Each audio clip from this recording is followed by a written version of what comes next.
네, 말씀 보시겠습니다. 요한복음 16장입니다.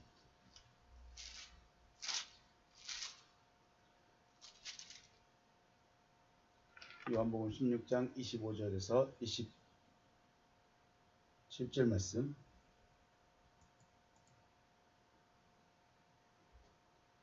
봉독 걸립니다. 이것을 비유로 너희에게 알렸거니와 때가 이르면 다시는 비유로 너희에게 이르지 않고 아버지에 대한 것을 밝히 이르리라. 그날에 너희가 내 이름으로 구할 것이요 내가 너희를 위하여 아버지께 구하겠다 하는 말이 아니니 이는 너희가 나를 사랑하고 또 내가 하나님께로부터 온 줄 믿었으므로 아버지께서 친히 너희를 사랑하심이라. 아멘.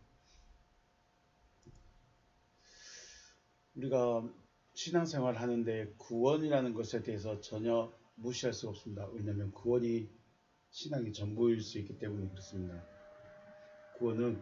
구원의 문제는 굉장히 중요한 문제죠. 이 구원의 실체를 보여주신 분이 그리스도 예수이십니다. 예수 그리스도가 아니라 그리스도 예수라는 것입니다. 우리는 예수님에 대해서 말할 때 하나님이시면서 사람이다, 혹은 사람이면서 하나님이시다라고 합니다. 왜냐하면 하나님께서 인간의 육체의 모습으로 나타나셨기 때문에 우리는 하나님이시면서 사람이다라고 말합니다. 그렇다면 왜 하나님께서 인간의 육체의 모습으로 나타나셨을까를 생각해 봐야 되겠죠. 그것은 하나님의 구원을 위해서 오셨다는 것입니다. 왜 하나님께서 인간의 모습으로 오셨느냐? 구원을 위해서, 구원의 일을 위해서 오셨다는 것입니다. 그래서 율법이라는 것을 주셨고 율법을 통해서 하나님의 백성의 삶의 기준을 세우셨습니다. 율법은 하나님의 백성의 삶의 기준입니다. 내가 물론 지켜야 되고 행해야 되는 건 맞지만 어떤 상태에서 지키느냐, 어떻게 그것을 받아들이냐는 굉장히 중요한 문제죠. 하나님의 백성이라고 하는 우리가 하나님의 말씀, 또 율법을 가지고 있지만 하나님께서 원하시는 구원의 방향, 즉 하나님의 백성의 삶의 모습이 되어지지 않았습니다. 율법을 받았지만, 율법을 가지고 있지만 하나님이 원하시는 구원의 모습, 하나님의 백성으로서 아들로서의 삶의 모습을 가지지 못했다는 것이죠. 그래서 하나님께서 예수라는 이름으로 이 땅에 나타나신 것입니다. 하나님께서 예수라는 이름으로 인간의 몸을 입고 오신 것이죠. 그래서 하나님의 백성의 기준을 세워주시고 또 신앙의 방향성을 제시하지 않으셨나 하는 생각을 해봅니다. 단순히 예수는 하나님이시다, 우리는 앙망의 대상이다, 우리는 그분을 바라봐야 된다, 우리는 그분께 나아가야 된다라고 끝나는 것이 아니라 그분의 구원의 모습이 그리스도 예수의 모습이다, 이것을 보여주기 위해서 오지 않으셨나 하는 생각을 해봅니다. 쉽게 말해서 인간인 나가 하나님이 되어져서 예수의 삶, 또 하나님의 아들의 삶을 살아가는 것이 구원받은 자의 삶이다 라고 말씀하시는 것입니다. 그래서 단순히 예수만 쫓아다니는 것이 아니라, 예수 앞에만 나아가는 것이 아니라 내가 또 다른 예수가 되어져야 되는 것이 구원의 모습, 구원의 실체다 라고 성경은 말하고 있는 것입니다. 요한복음 10장 34절에서 예수께서 이르시되 너희가 율법에 기록된 바 내가 너희를 신이라 하였노라. 신이라고 하였죠. 하지 아니하였느냐? 성경은 패하지 못하나니 하나님의 말씀을 받은 사람들은 신이라 하셨거든이라고 되어 있습니다. 우리 성경은 받은 사람이 되어 있는데 원문에서는 되어진 사람입니다. 받은 사람과 되어진 사람은 다릅니다. 약속을 받은 사람이 있고 약속이 이루어진 사람이 있습니다. 전혀 다른 존재가 되는 것이죠. 신은 어떻게 됐냐? 하나님의 말씀이 되어진 사람을 신이라고 말합니다. 말씀이 되어진 사람. 사람에게 하나님의 말씀이 되어진다면, 혹은 말씀이 이루어진다면 관사 없는 데오스다라고 하는 것입니다. 이렇게 되면 사람이 하나님이 되어진 것이죠. 사람이 하나님이 되어질 수 있느냐? 절대 인간은 하나님이 되어질 수 없다라고 했다면 요한복음 10장 34절 말씀에 내가 너희를 신이라 하지 아니하였느냐, 이 말씀을 하지 않으셨어야 되죠. 그리고 예수도 신이라고 하면 안 되는 것입니다. 그런데 신이면서 하나님이시다, 인간이시다, 또 인간이면서 신이다라고 하는 것은 우리에게 구원이 어떠한 모습이고 어떻게 되어지는가를 친히 보여주시는 분이 바로 그리스도 예수다라는 것입니다. 사람을 영적 존재라고 합니다. 왜 영적 존재라고 할까요? 사람이 하나님이 되어질 수 있기 때문이 아닐까 생각해 봅니다. 만약에 개를 향해서 하나님이 되어질 수 있다라고 하지 않고 또 돼지를 향해서 너도 하나님이 되어질 수 있다라고 하지 않는 것은 그냥 이들은 그냥 육적 존재입니다. 육적 존재, 짐승이기 때문에 영적 존재라고 하지 않죠. 그런데 사람을 향해서는 너희는 영적 존재다. 또는 신이 될 수 있다. 신이 되어야 된다. 라고 말씀하시고 있다는 것입니다. 우리가 지난 시간에 25절 말씀에 대해서 많이 생각했었습니다. 비유를 통해서 배운다. 비유를 통해서 듣는다는 것은 그림자만 쫓아가는 것이었습니다. 그림자 신앙입니다. 그림자를 보고 내 남편인가? 그림자를 보고 내 주이신가? 라고 찾아간다는 것입니다. 하지만 주님은 실체를 알고 실체가 되어지기 위해서 쫓아가는 그런 존재가 되기를 원하시죠. 주님이 우리에게 마지막에 이제 요한복음 16장, 17장 다락방강에서 실제로 말씀하신 것은 실체가 되어지라고 우리에게 말씀하시고 있다는 것입니다. 그래서 이제는 실체를 알고 실체가 되어지기 위해서 쫓아가시는 여러분과 제가 되시기를 주님의 이름으로 축복합니다. 비유는 파로이바이아스입니다. 파로이아이마스 비유입니다. 비유. 파로이아이아마스. 그리고 페르시아는 파르레시아는 밝히는 것입니다. 밝히다. 주님께서 말씀하실 때 왜 직설적으로 말씀하지 않으시고 격언적으로 말씀하셨는가 하는 것은 첫째는 듣는 자가 받아들이기 어렵다는 것입니다. 받아들일 수 없습니다. 이해가 안 되는 것입니다. 애굽에 있던 사람들이 광야의 생활을 이해를 못합니다. 또 광야에 있는 사람은 가나안에 있는 사람을 이해할 수 없습니다. 우리가 그리스도 예수의 삶에 대해서 또 그리스도 예수에 대해서 우리가 보고는 있지만 실체를 우리가 이해를 못합니다. 어떻게 저렇게 될 수 있을까? 단순히 기적을 베풀었네, 능력을 베풀었네, 능력 받았네가 아닙니다. 그리스도 예수는 능력자다, 그리스도 예수는 선지자다 이런 정도가 아니라 그분의 실체는 하나님의 아들입니다. 하나님의 아들. 우리가 하나님의 아들이라고 우리를 향해서 하나님의 백성이라고 말하지만 실질적으로는 우리는 아직 되어지지 않은 사람들인 것이죠. 받아들일 수 없습니다. 그래서 비유로 말씀하시는 것이고 둘째는 때가 되지 않았기 때문입니다. 이걸 실체를 밝혀야 되는 때가 있다는 것이죠.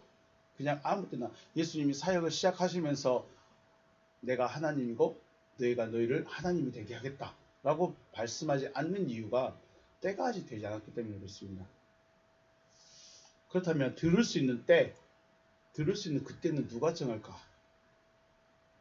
저와 여러분이 지금 말씀을 연구하고 듣고 있지만 언제 내가 하나님의 말씀을 들을 수 있을까? 언제 내가 하나님의 그 때를 만날 수 있을까?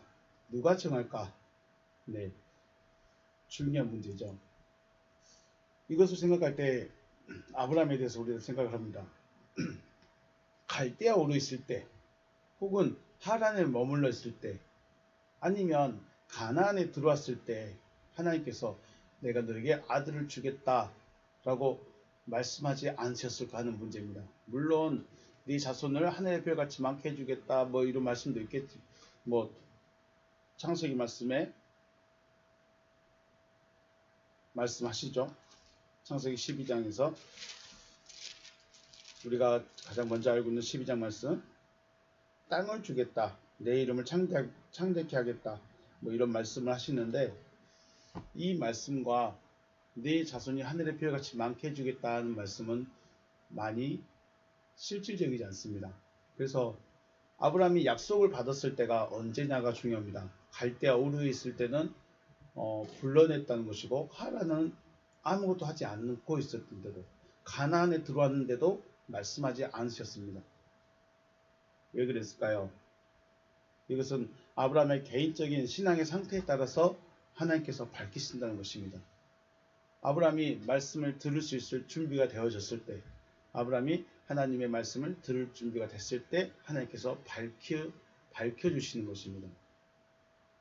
그래서 주님은 그날은 하늘의 천사도 아들도 모르고 오직 아버지만 아시느니라 라고 하시는 것입니다. 마태복음 24장은 말세 혹은 종말에 대한 말씀인데, 이건 지구적인 종말 혹은 개인적인 죽음의 종말이 아니라 육체의 생각이나 가치관, 즉 나의 정체성이 죽어지는 말세입니다. 나의 정체성이 죽어지는 말세. 그래서 죽어지면 다시 살아나게 되는 것이죠. 결국 비유의 세대에서 밝혀지는 세대로 들어간다는 것은 육체의 정체성이 죽어지고 영적 존재로 거듭나는 것입니다. 비유의 세대에서 밝혀지는 세대로 들어가야 됩니다. 그런데 아무 때나 아무렇게나 원해서 들어갈 수 있는 것이 아니라 내가 죽어졌을 때 내 가치관이 또 내가 가지고 있던 신앙관이 하나님의 것을 받을 준비가 되어지고 또 받을 수 있을 때 되어지는 것이죠. 이것은 하나님께서 우리의 개인적인 신앙의 상태에 따라서 그때를 정하신다는 것입니다. 그러므로 내가 너에게 아버지에 대하여 개별적으로 밝히 말할 것이다. 그때는 그렇죠. 알라 파르시아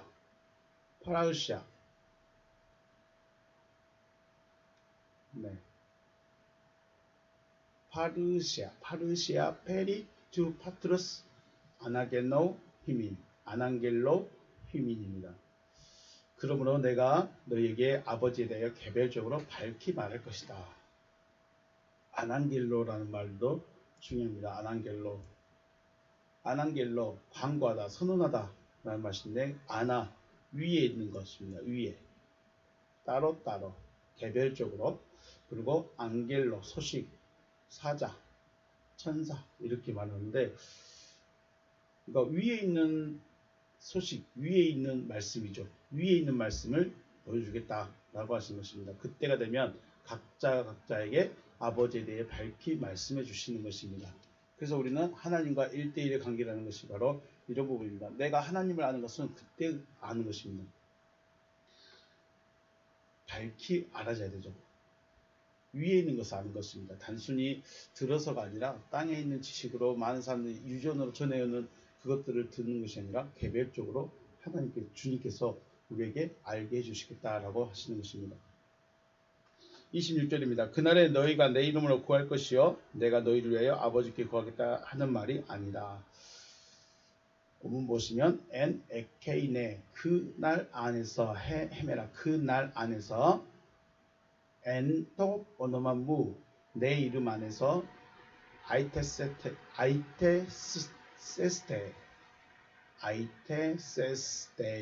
아이테세스테 너희가 구할 것이다. 그날 안에서 그날에 나의 이름 안에서 너희가 구할 것이다. 카이 우 레고 힘이 너에게 말하지 않을 것이다. 호티 에고 에로테소 톤 파테라 베리 피민입니다. 내가 너희를 위하여 아버지께 구할 것이기 때문에 너희에게 말하는 것이 아니다. 내가 아버지께 구할 것이기 때문에 너에게 말하는 것이 아니다 라고 하셨는데, 마태복음 말씀에 구하라 그러면 너희에게 주실 것이요 찾으라 그러면 찾아낼 것이요 문을 두드리라 그러면 너희에게 열릴 것이다 라고 하셨습니다. 여기서 우리가 알고 싶은 것이 바로 아이테이테입니다. 구하라입니다. 구하라. 여기서 우리 본문에서도 말씀한 것처럼 아이테세스테입니다. 아이테세스테 너희가 구할 것이다. 아이테세스테 너희가 구할 것이다 혹은 구하여야 한다 명령으로 말씀하셨습니다. 아이테세스 아이테오 이 말씀에 대해서 우리가 생각을 해보고자 하는 것입니다. 구하라 그러면 너희에게 너희에게 줄 것이다. 죄송합니다. 열어줄 것이 아니라 줄 것이죠. 또 레세타이 너희에게 줄 것이요 제테이테 찾으라. 카이 휴레세테 그러면 찾을 것이다. 큐리에테 두드리라. 카이 아노이에게 세타이 아노이게 세타이 열어줄 것이다. 힘이 너희에게 열어줄 것이다. 아이테오테가 구한다는 것입니다. 이 구한다는 것은 구해야 할 것이 무엇인지 알고 있다는 것입니다. 무엇을 구해야 되는지 알고 있기 때문에 구하라. 그리고 찾으라고 하는 것입니다. 그래서 너희가 구할 것이 무엇인지 알고 구하고 있다면 더데세타입니다. 줄 것이다. 그가 줄 것입니다. 우리가 구하여야 될 것, 그가 주셔야 될 것.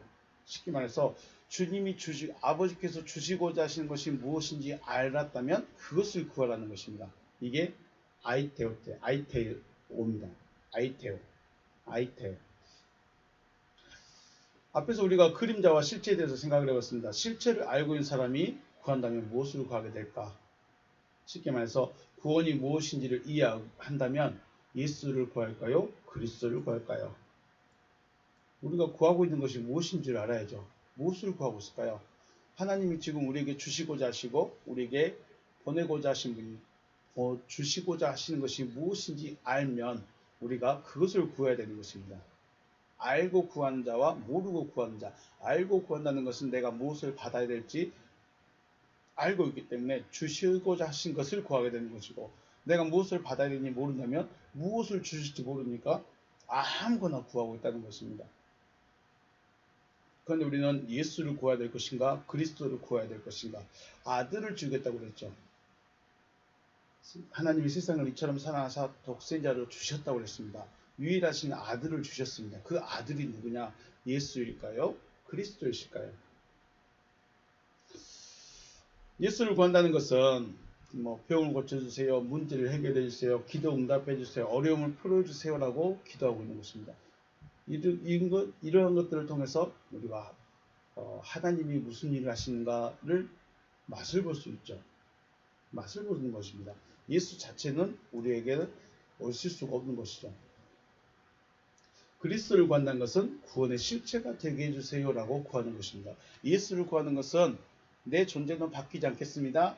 이것만 해결해 주세요. 이것만 풀어주세요. 병 고쳐주세요. 내 어려움 좀 해결해 주세요라고 말하고 있다면, 그리스도를 구하고 있다. 그리스도를 해결해 주세요라고 말하는 것은 나의 존재성을 바꾸겠습니다. 내가 구원의 실체가 되겠습니다. 라고 말하는 것입니다. 그래서 예수를 구하는 것과 그리스도를 구하는 것은 전혀 다른 문제가 되어버립니다. 어떠한 기도에 응답하실지 또 언제 응답하실지 알지 못하고 주구장창 기도만 올리고 있는 실체, 기도만 올리고 있다는 것은 실체를 알지 못하고 그림자만 구하고 있다는 것입니다. 신앙생활 하는데 하나님이 어떤 분이신지, 하나님이 무엇을 주실지 모르면 이거 해주시고 저거 해주시고 왜 이건 응답하시는지 이것은 응답하지 않으실까? 이건 하나님의 뜻이야.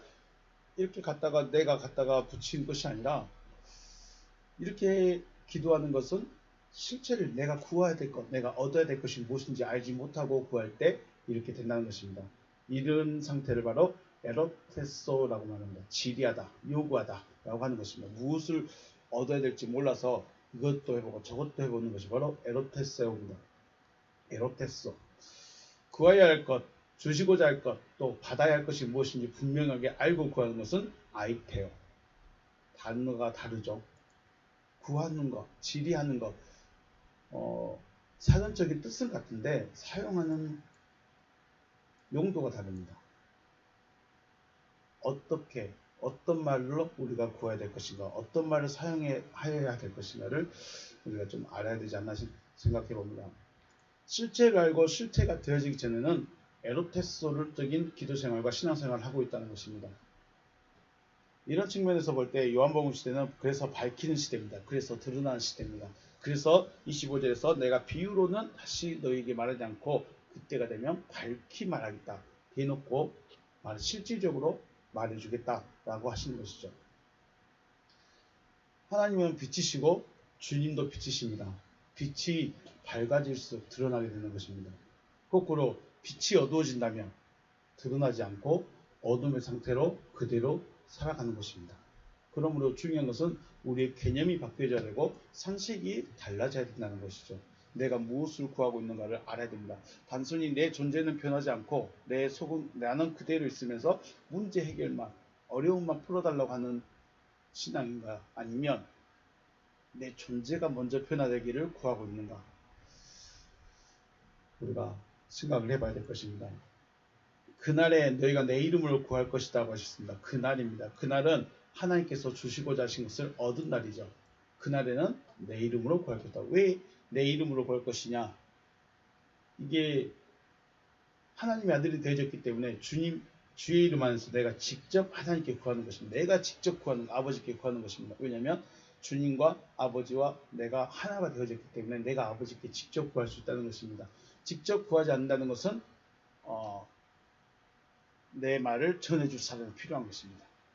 내 말을 전해줄 사람이 필요한 것이고 내가 구원의 상태가 되어버리면 내가 아버지께 직접 말하게 되는 것이죠. 그날 이전에는 주님께서 사람들이 자신을 알아볼 수 있도록 아버지께 구했습니다. 쉽게 말해서 아버지 저들이 눈이 어두우니 병이 들었으니 저들을 고쳐주셔서 하나님의 영광을 나타내주세요 라고 구하게 되는 것이죠. 그날 이전에는. 그런데 그 날이 되면 즉 밝혀진 날 하나님의 구원이 이루어진 그 사람의 상태가 되어지면 내가 아버지와 직접 대면해서 직접 이야기할 수 있게 된다는 것이죠. 그러니까 그날 이전에는 주님이 우리를 위해서 기도하는 그때는 어떻게 되냐? 실체를 보여주고 들려주기 위해서 구하는 것이 아니라 그림자만 보여주고 들려주기 위해서 구하는 것이죠. 그래서 주님이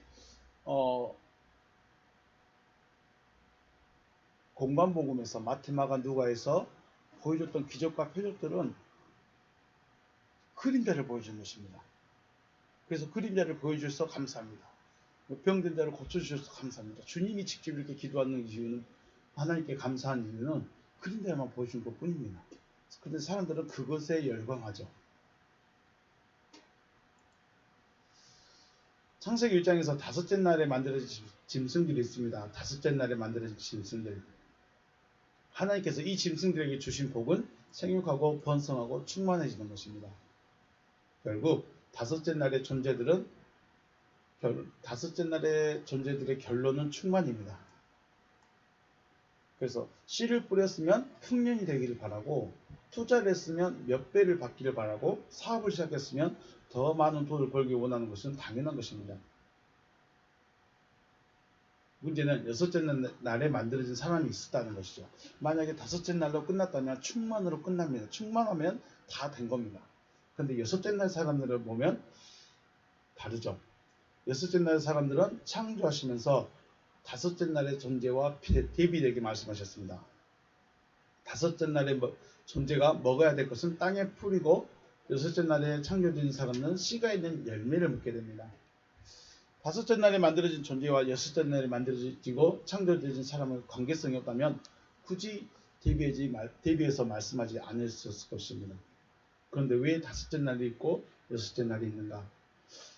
다섯째 날에 만들어진 존재는 여섯째 날에 창조함을 받아야 한다는 것을 숨겨놓으신 것이죠. 다섯째 날은 그대로 끝나고 여섯째 날에 만들어진 존재로 따로따로 구분을 하시는 것이 아니라 다섯째 날에 만들어진 존재가 여섯째 날에 만들어진 존재로 창조함을 받아야 된다는 것을 따로 숨겨놓으신 것입니다.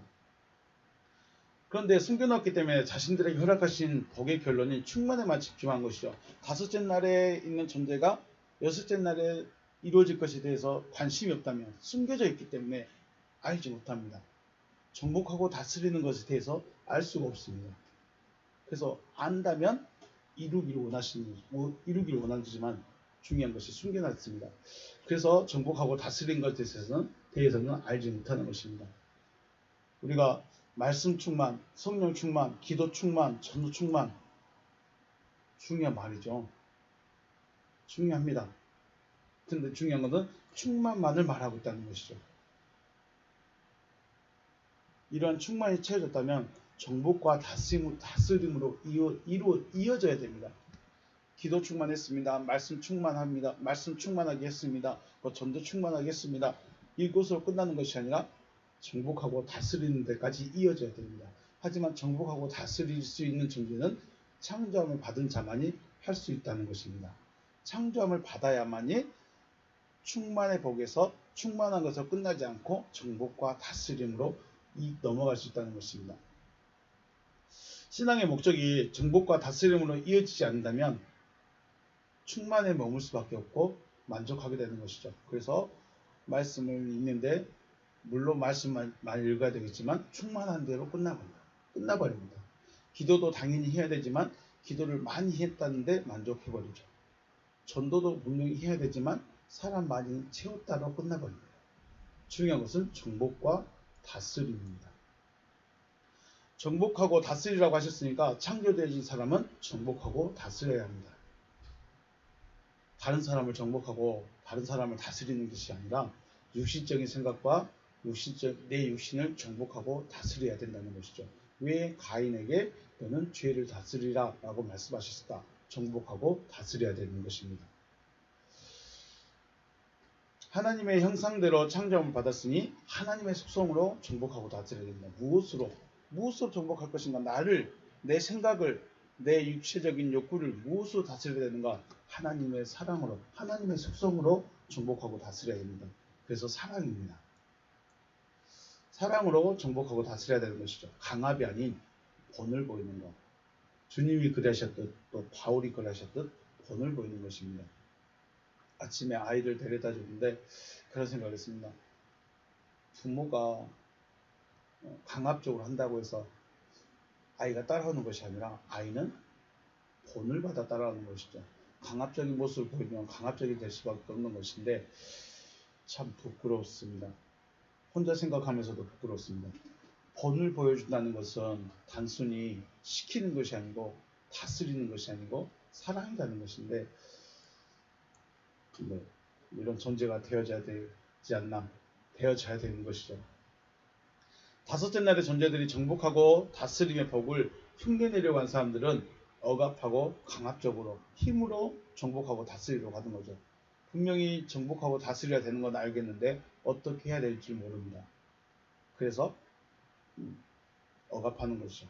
주님은 억압하지도 않으셨고 강압적으로 하시지 않으셨고 힘으로도 하지 않으셨습니다. 오히려 섬겼죠. 섬김을 하셨습니다. 섬김의 본을 보이셨다.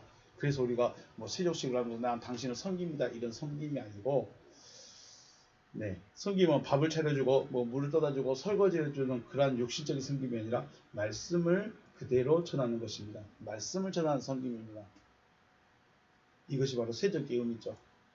세적의 의미는 섬김인데 또 세적의 의미는 영접인데 어떻게 하느냐? 바로 말씀을 전하는 것입니다. 하나님의 말씀을. 주님은 정복과 다스림의 시대에서 말씀하시는 것입니다. 정복과 다스림의 시대는 나라는 존재 자체가 하나님의 구원의 상태가 이루어지는 것을 말하는 것이죠. 그래서 요한복음 1장 2절에 그가 태초에 하나님과 함께 계셨다라고 하시는 것은 나 혼자 자존할 수는 없습니다. 구원의 상태라는 것은 바로 아버지와 그리스도와 내가 하나로 되어 있는 상태. 그래서 삼위가 하나로 되어 있는 상태가 바로 구원의 상태인 것입니다. 하나님 주님이 원하시는 것은 지금 이것을 말씀하시고 있다는 것이죠. 그래서 내 이름 안에서 구하라 라고 하시는 것입니다. 우리가 주님 밖에서 구할 수 없습니다. 주님 밖에서 구원의 상태라고 말할 수 없습니다. 주님 안에 있어야 됩니다. 아버지 안에 그리스도, 그리스도 안에 아버지, 근데 아버지 안에 그리스도, 그리스도 안에 나, 혹은 내 안에 그리스도, 그리스도 안에 아버지, 이렇게 삼위가 하나로 되어졌을 때 구원의 상태다, 구원을 받았다 라고 말씀하시는 것이고, 이것이 주님이 말씀하신 밝히는 시대가 되는 것입니다. 오늘 내 이름으로 구할 것이요 그랬습니다. 내 이름 안에서 구한다는 것은 바로 아버지와 주님과 내가 하나 되어 있는 상태에서 아버지와 직접적으로 대면한다. 그런데 여기서 내가 너희를 위하여 아버지께 구하겠다는 말이 아니다. 이 말은 그림자만 보여주는 시대가 이제 지나갔다는 것입니다. 앞에서 말씀드렸듯이 에로테스, 그림자만 보여주는, 앞에서 말한 대로 비유만 해주는 그런 시대는 지나갔습니다. 내가 아버지와 직접 대면해서 아버지에게 직접 구하는 그런 시대가 되어졌음을 지금 우리에게 말씀하고 있는 것입니다. 그래서 이 요한복음 16장 25절에서 26절, 이것은 이 말씀이 이제 우리에게 구원이 어떻게 이루어졌는가, 구원이 이루어진 상태가 어떤 상태인가를 우리에게 말씀하시고 계시는 것입니다. 실질적으로 밝혀지는, 그리고 나 자신을 볼 수 있는 또 빛이 내 안에 들어서 빛이 밝아져 가시는 여러분과 제가 되시기를 주님의 이름으로 축복합니다. 네, 마치겠습니다. 수고하셨습니다.